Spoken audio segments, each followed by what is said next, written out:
Bismillah, alhamdulillah, wassalatu wassalamu ala rasulillah wa ala alihi wa sahbihi wa man walah wa ba'd. So within this brief statement, we were requested to speak regarding the subject of terrorism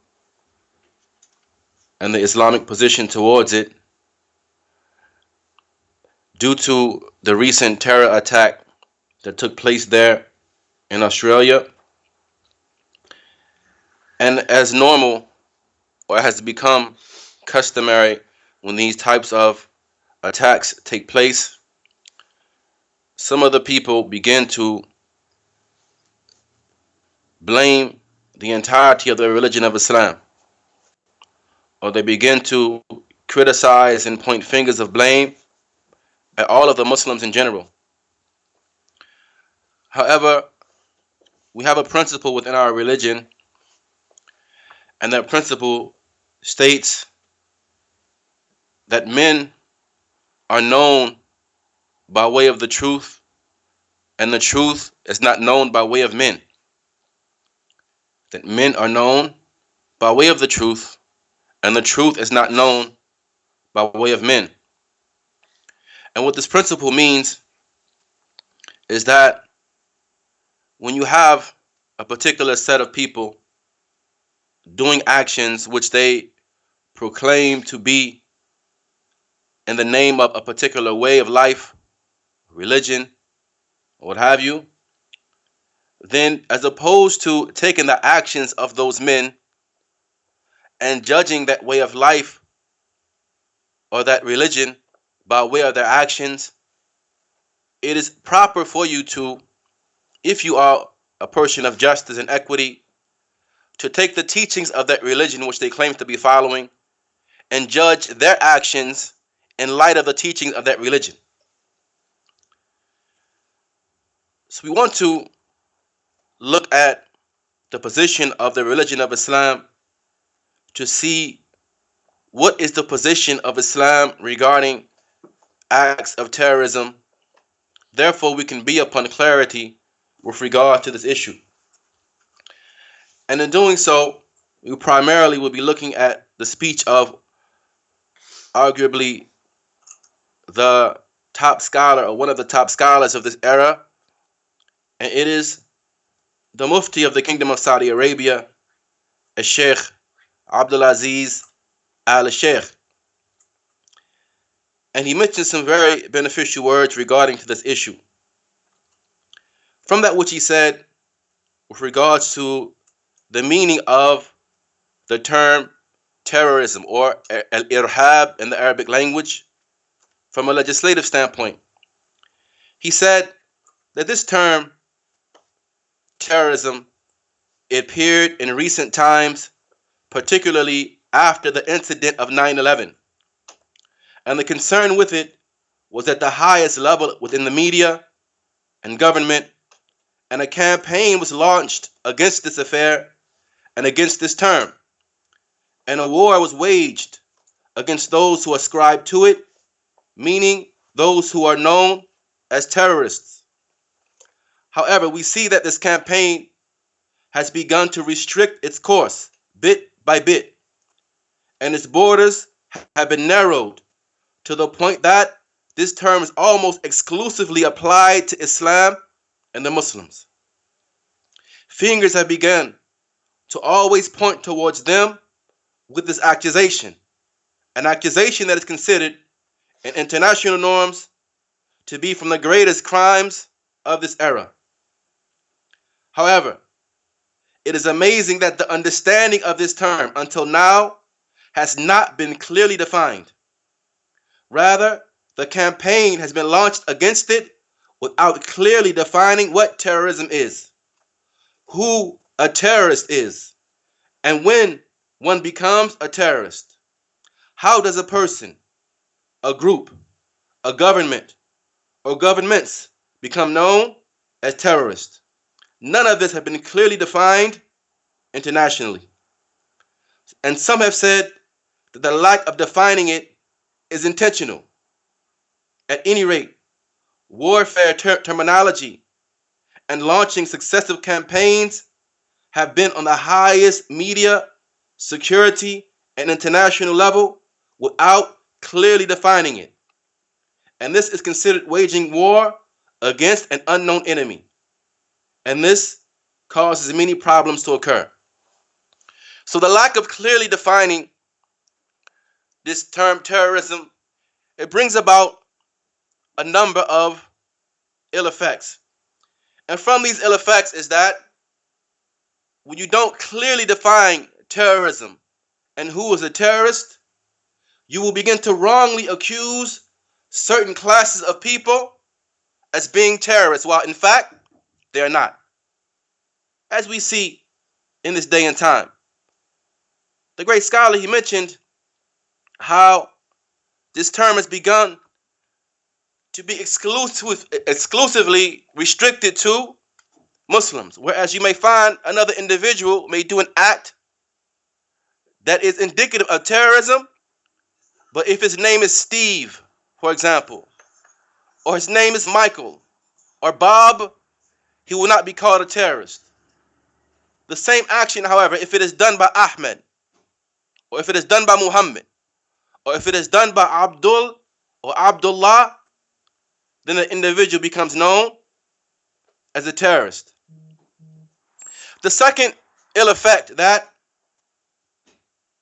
the lack of defining terrorism will bring about is that groups who are in fact the worst in their transgression and corruption are left and thus not brought to justice, nor are their actions repudiated.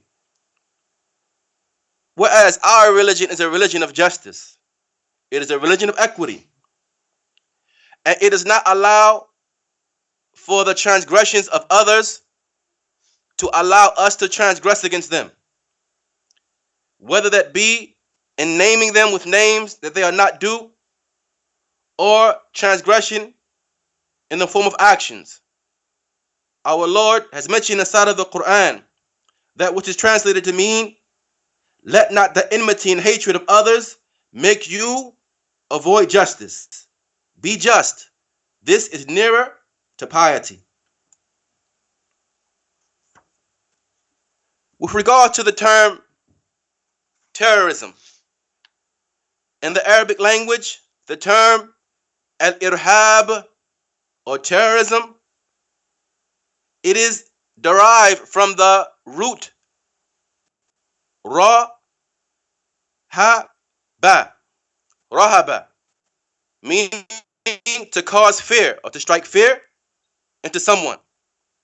The great grammarian, whose name is Ibn Faris, he mentioned inside of his book Mu'jam Maqayis al-Lugha, concerning this term, he said it has two foundations in the Arabic language. The first of these two foundations indicates fear, and the second of them indicates scantiness or lightness. Regarding the first, which is fear or rahba, one says, for example, I was afraid of a particular thing, and this is where the term have Arabic language. In the Arabic or in the Arab World Encyclopedia, it is written, terrorism is the use of violence or the threat thereof to bring about fear. Likewise, within the Oxford Dictionary, it is written that a terrorist is a person who uses unlawful violence and intimidation, especially against civilians, in the pursuit of political aims. So what we see when we take the linguistic definition of terrorism in the Arabic language and we place it beside the definition given by the Oxford Dictionary and others, we find that these terms are similar in their definition. But the difference is Islam prohibited this affair and criticized it and censored it long ago, as we shall see in that which is to come.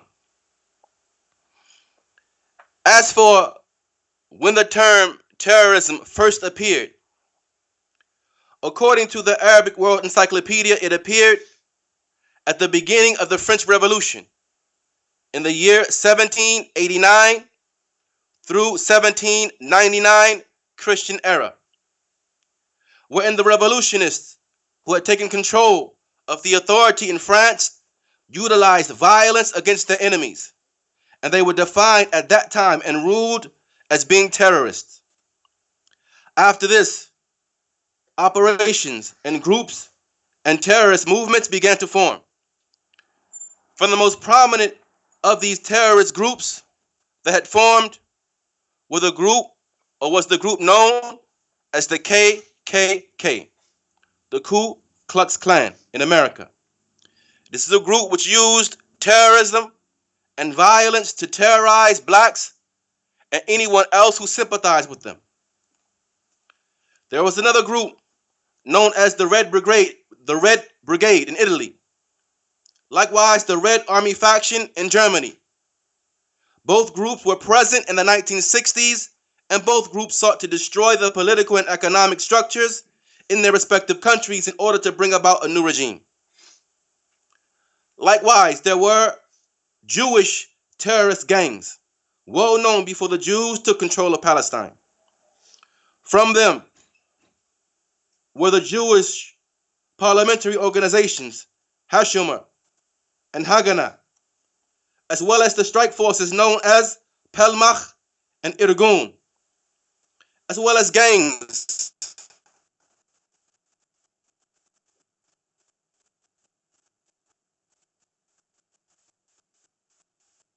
known as Kach.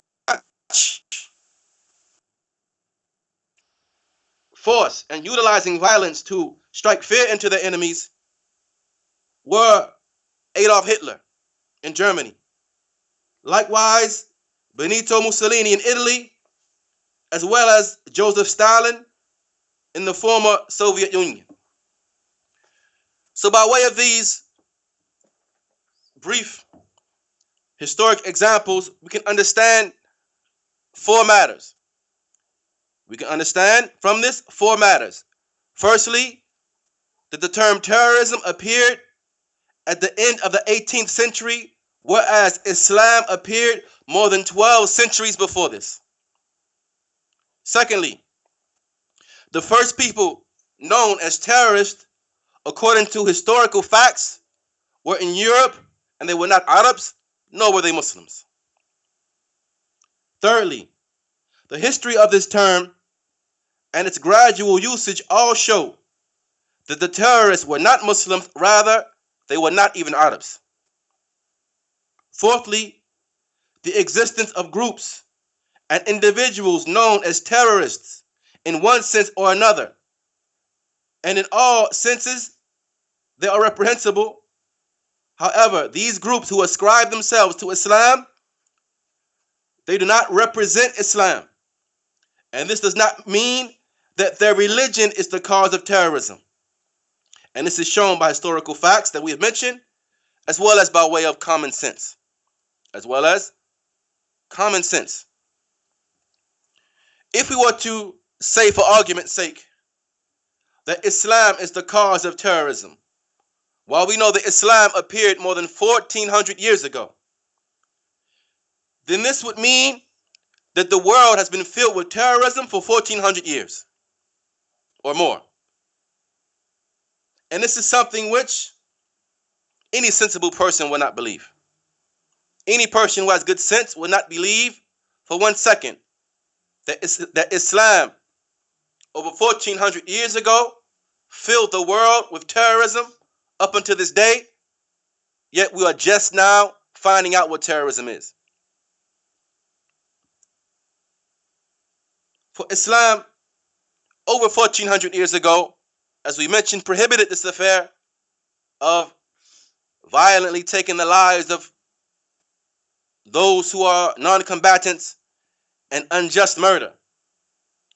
We find many texts inside of our book, the Quran, indicating this, as well as examples within the Sunnah of our beloved Prophet Muhammad, upon him be praise and peace. From that, is the statement of Allah, as He mentioned in Surah of the Quran, what is translated to mean, because of this, meaning because of the murder of one of the sons of Adam by his brother, the other son of Adam.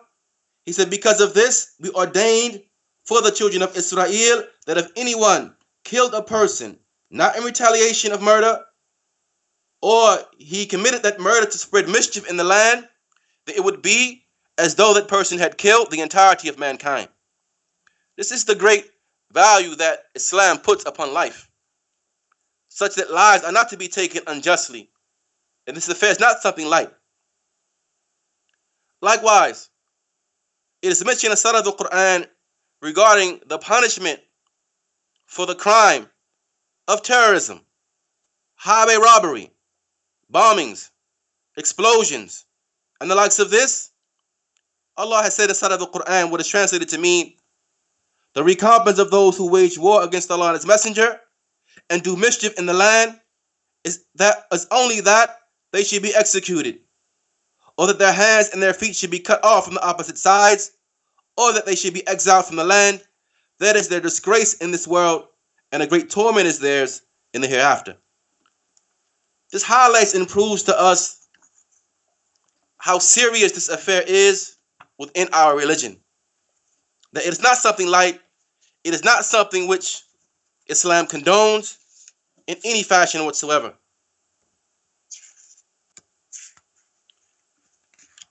With regards to the terrorists and terrorist organizations such as ISIS, and we mentioned them first because, according to the Australian newspaper, this is the group which claimed responsibility for the terrorist attack that took place the other day. Groups such as ISIS, likewise Boko Haram, Al-Qaeda or Al-Qaeda as they say, Al-Taliban, and other than them from those various groups and organizations, then we find that these groups are centered within our religion, and we, as is known by every right-minded Muslim, consider them to be Khawarij.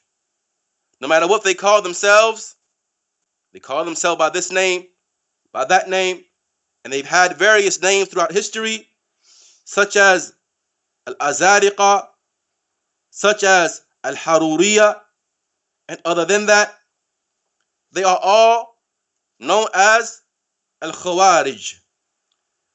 One of the great scholars of Islam, whose name is Ibn Kathir al-Dimashqi, he mentioned inside of his book Al-Bidayah wa Nihaya, a book of history which spans more than 30 volumes, concerning this group known as Al-Khawarij, who, as we mentioned before, no matter what they call themselves by today, ISIS, Boko Haram, Al-Qaeda, and the various names which they give themselves and have given themselves throughout history, they are all known to us as Al-Khawarij, or the renegades.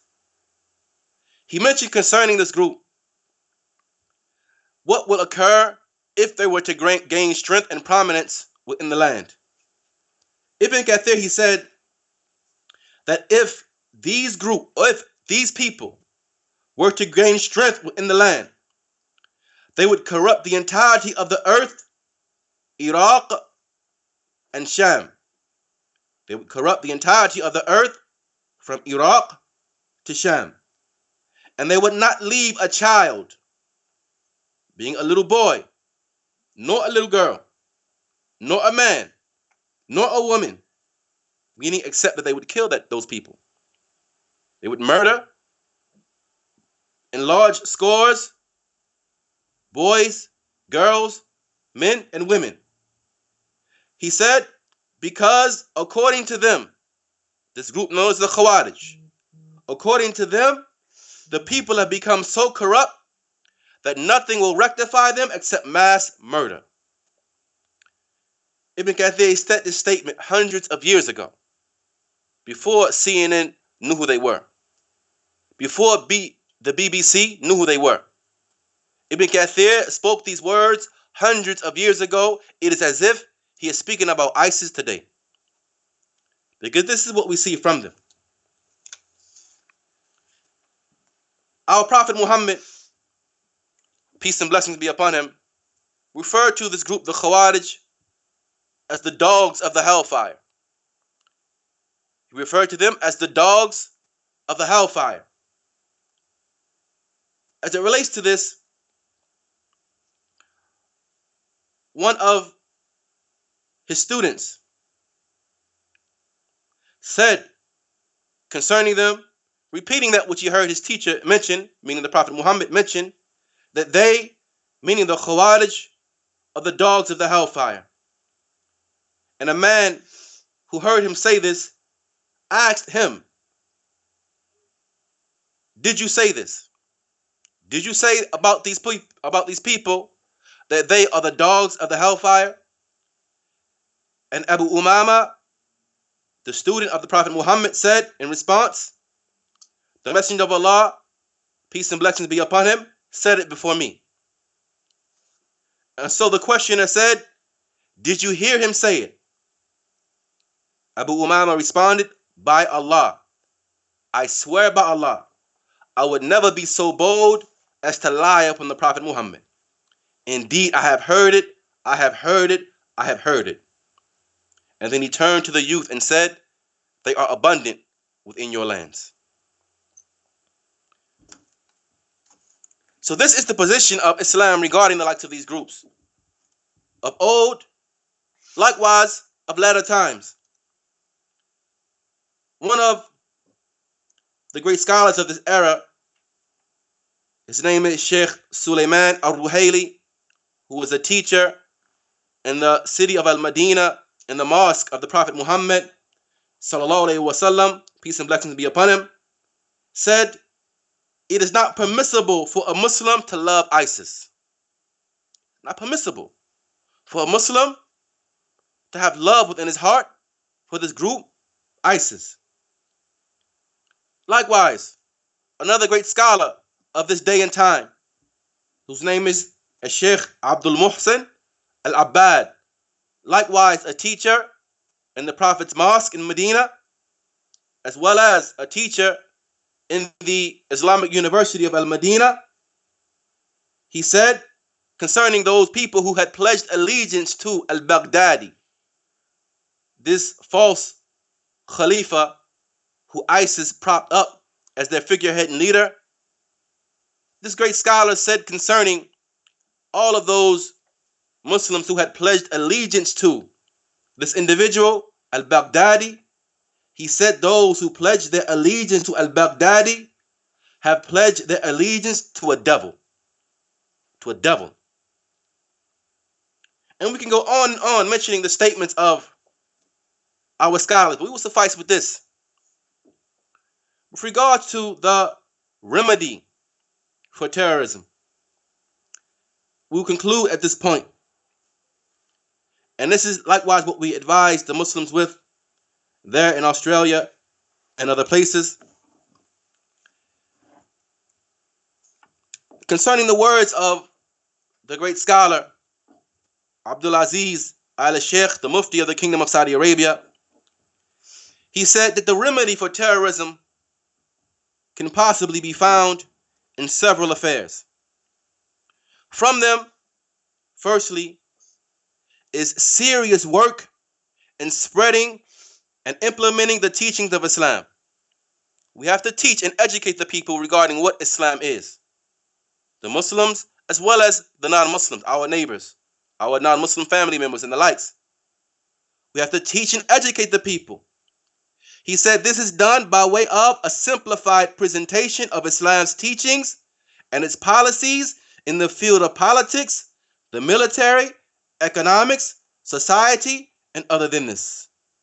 Likewise, this is done by way of spreading these teachings amongst the people and implementing them, letting the people see what Islam is by way of your actions and by way of your speech. He said, this is because these teachings alone are what will actualize justice and eradicate evil in all of its forms. And this places a great responsibility upon those who specialize in this field, from the scholars, the analysts, and the media experts in the Islamic world, upon whom it is obligatory to fulfill this duty out of obedience to Allah, seeking His pleasure. So the first means by way of which we can remedy this affair is by educating the people, educating the Muslims, as well as educating the non-Muslims regarding what Islam is and what Islam isn't. Likewise, from the means to remedy terrorism is implementation and institution of legislative knowledge that is predicated upon the book and the sunnah with the understanding of the pious predecessors of this ummah. That we spread this knowledge. We spread the Quran and its teachings. And we spread the example of our Prophet Muhammad and what he taught to his companions. And likewise, how the earlier generations of Muslims understood these teachings. And likewise, from the means of treating terrorism is clarity and explicitness in fighting against this evil using media outlets, Islamic propagation, and other than this. And there is no room for ambiguous terms, nor is there room for the use of words that are vast in their meanings and implications. We have to be straight to the point. We can't use these terms that are ambiguous in their meanings, that can be interpreted this way or that way. Rather, we must be upon clarity in our rejection of the affair of terrorism. We must be upon clarity in our spread of the correct Islam everywhere that we may be. Likewise, from the means to remedy the affair of terrorism, and perhaps we will conclude with this, is usage of the Islamic terminologies and using them with clear guidelines so that there will not be any room for the proponents of corruption and oppression. Explaining these legislative terms such as jihad. What does jihad mean? And in clarifying what it means, you clarify what it does not mean. It does not mean strap a bomb to yourself and explode a church. It does not mean hijack an airplane. It does not mean kill people indiscriminately. Kill innocent people. Clarifying these terms and their meanings, as well as clarifying what contradicts these terms. Likewise, such as the term Dar al-Harb. Clarifying the term Dar al-Harb, or what is intended by a land that is at war with Islam, and what is intended by Dar al-Islam, or the abode or a land of al-Islam. Likewise, clarifying the term Wali al-Amr, or the ruler and leader of the Muslims. These terms must be clarified so it is known, by way of that clarification, what are the opposites of these terms that contradict them totally. So that once we clarify what these terms mean, they can no longer be misused by Muslims or non-Muslims, by those claiming to represent Islam, but in reality, they are people of confusion and chaos and terrorism. Nor can those terms be utilized by those who seek to vilify and criminalize the religion of Islam. We must clarify and be clear in our explanation of these terms. These are just some of the means that will allow us, by Allah's permission, to remedy the affair of terrorism and remedy this ignorance that is widespread amongst the people regarding Islam and its teachings. And it is very important for the Muslims there in Australia, as well as America, wherever they may be, that we call the people to correct Islam, and that we teach them correct Islam, and we educate them upon correct Islam, and we refute any ideologies and beliefs that contradict this noble and blessed religion. And upon this, we conclude, anything that I've said that is correct, it is by way of the tawfiq and the success from Allah and adherence to the sunnah of His Prophet. And anything that I've said that is incorrect, it is no doubt from my own self, and likewise from shaitan. And we conclude with this: هذا وصلى الله وسلم وبارك على نبينا محمد وعلى آله وصحبه أجمعين.